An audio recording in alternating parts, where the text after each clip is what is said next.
7 ตุลา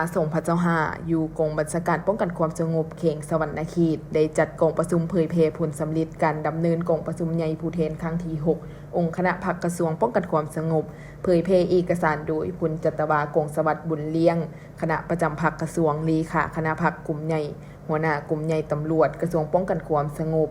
มีพันเอกลำพงษ์ไสโถงคณะประจำพรรคเขงเลขาคณะพรรคหัวหน้ากองบัญชาการป้องกันความสงบเขงสวรรณเขตมีคณะพรรค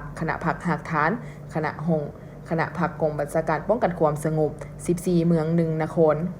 หน่วยพรรคหากฐานและหน่วยพรรคที่ขึ้นกับคณะพรรคหากฐานเข้าร่วมพลจัตวากงสวัสดิ์บุญเลี้ยงได้กล่าวว่า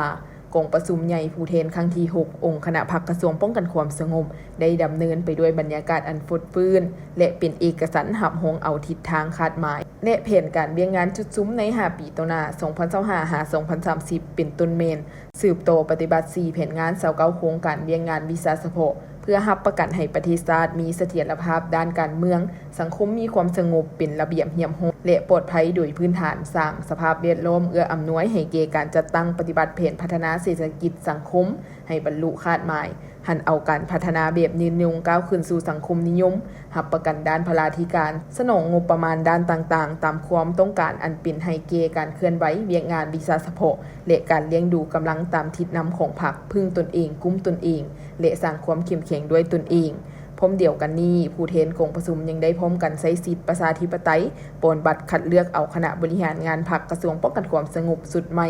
บนพื้นฐานอันถูกต้องสอดคล้องกับมาตรฐานเงื่อนไขที่กำหนดไว้